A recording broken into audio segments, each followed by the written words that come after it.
We get you up to speed on the latest in sports. I'm Angela Lagunzad. League leaders Creamline Cool Smashers and PLDT High Speed Hitters chalked up wins in the PVL All-Filipino Conference. Here's the story. Filipino will have Ivy set. They choose Net Villarreal. That was a pancake. But The Army Black Mamba were able to hold their own against league leaders Creamline Cool Smashers in the beginning of their PVL All-Filipino Conference battle. From a 14-all tie in the first set, Creamline turned on the Jets and scored 11 of the next 12 points, capped by a Michelle Gumabo block and an Army error. The second set was relatively closer, as Army hung behind Creamline until late in the game, when the Cool Smashers once again closed out through solid defense and balanced defense. Tries. Ooh, that sails out too strong for Royce to be. In the third, it was all Creamline as the team jumped into double-digit early and never looked back en route a sweep, 25-15, 25-20, 25-12. Tots Carlos led the way with 17 points, while Gumabo chipped in 11 for the Cool Smashers. The win pushes them back to solo top seed with a 5-1 win-loss record, while Army continues to freefall at 0-5. Sends it to Prado, gustong bumawi. Second try for the high-speed hitters. Reyes. A soft. In the other game, the PLDT high-speed hitters made easy work of the Akari Chargers in the first set, 25-14. But the Chargers came right back in the second set, as they were able to get a slim separation from the back and forth, and managed to get their only set win, 25-21.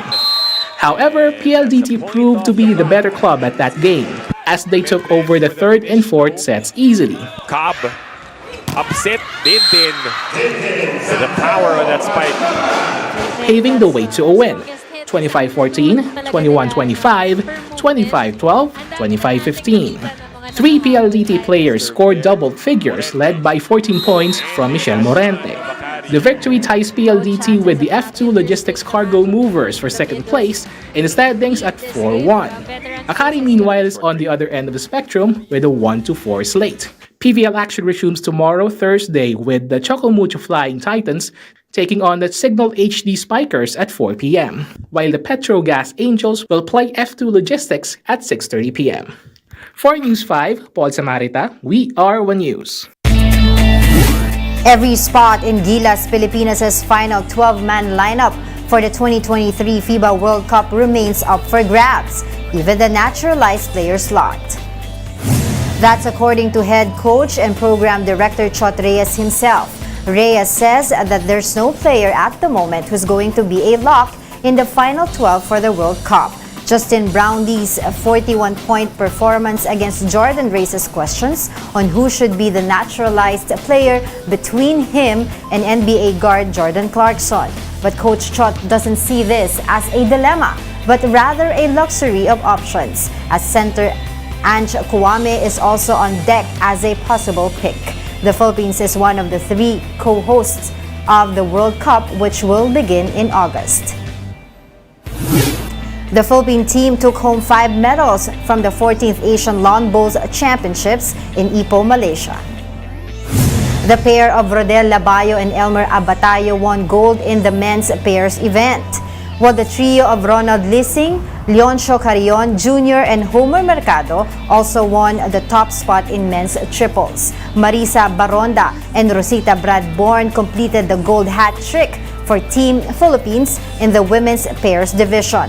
Baronda also bagged the bronze in women's singles, while Mercado, Abatayo, Carrion, and Lissing snatched bronze in the men's fours event. Lawn bowling is a sport where a ball is rolled so that it stops close to a smaller ball called a jack.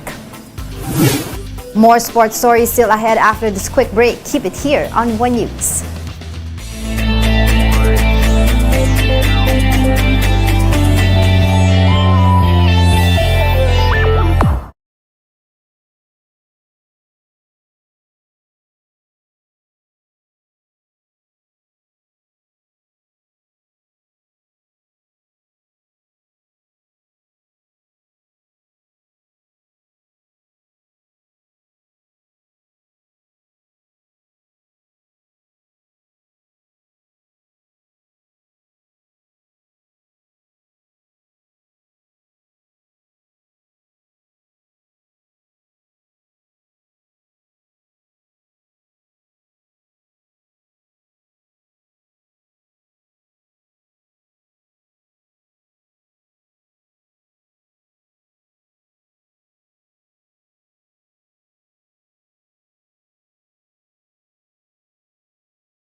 You're still watching the game on One News Now. I'm Angela Lagunzad. Three-time champion Rafael Nadal has withdrawn from the Masters 1000 event in Indian Wells in California due to injury. Nadal was the runner-up in last year's edition of the tournament. The 36-year-old has not competed since the Australian Open, where he sustained a left hip injury. That caused his title defense to come to a halt following a second-round defeat in Melbourne. Nadal won at Indian Wells in 2007, 2009, and 2013. For their part, tourney organizers wished Rafa continued healing and expressed hope to see him in next year's tournament. Hundreds of runners braved the Sahara Desert as part of an initiative to support refugees. The runners took part in a 42-kilometer race across the desert, after which they arrived at the Samara Sarawi refugee camp in the town of Tindouf in Algeria. The Sahara Marathon aims at supporting children living in various refugee camps around the town. This is the 23rd edition of the Solidarity Run, which also features 21-kilometer, 10-kilometer, and 5-kilometer races. Now over at the NBA, superstar Kevin Durant is set to make his much-anticipated debut for the Phoenix Suns tomorrow. Phoenix acquired Durant from the Brooklyn Nets at the trade deadline but has not been playing due to a knee injury since early January. The team confirmed that the 13-time All-Star intends to play against the Charlotte Hornets. The Suns currently have a 33-29 win-loss record and are well on their way to make the playoffs this year. Durant is averaging close to 30 points and 7 rebounds in 39 games prior to his injury. Meanwhile, Lakers superstar LeBron James is reportedly indisposed for at least 2 weeks due to an injured right foot. The timeline for James' return to the lineup depends on where the Lakers are in the standings at this point. The team is currently fighting for a spot in the play-in with a 29-33 slate. Now back here at home, the Rain or Shine Elasto Painters are looking to stay in the hunt of the PBA Governors Cup quarterfinals as they take on the Rain or Shine Elasto Painters today. The match will be crucial for both teams as a Rain or Shine win would push them up to 8th seed with a 3-6 record.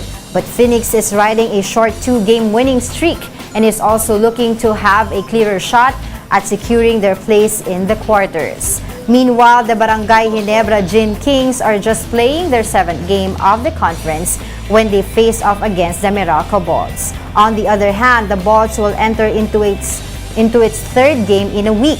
Meralco is looking to secure a quarterfinal spot, coming off big wins against NLEX and Magnolia. Ginebra is also on the fringe of the playoff race with a 4-2 standing. Rain or Shine and Phoenix are playing as we speak at the Smart Araneta Coliseum, while Ginebra and Meralco will battle it out after that at 5:45 p.m. For the latest in sports, visit onesports.ph. Meantime, the Newsday continues later at 4:30 p.m. I'll see you then. I'm Angela Lagunsad. Thanks for watching.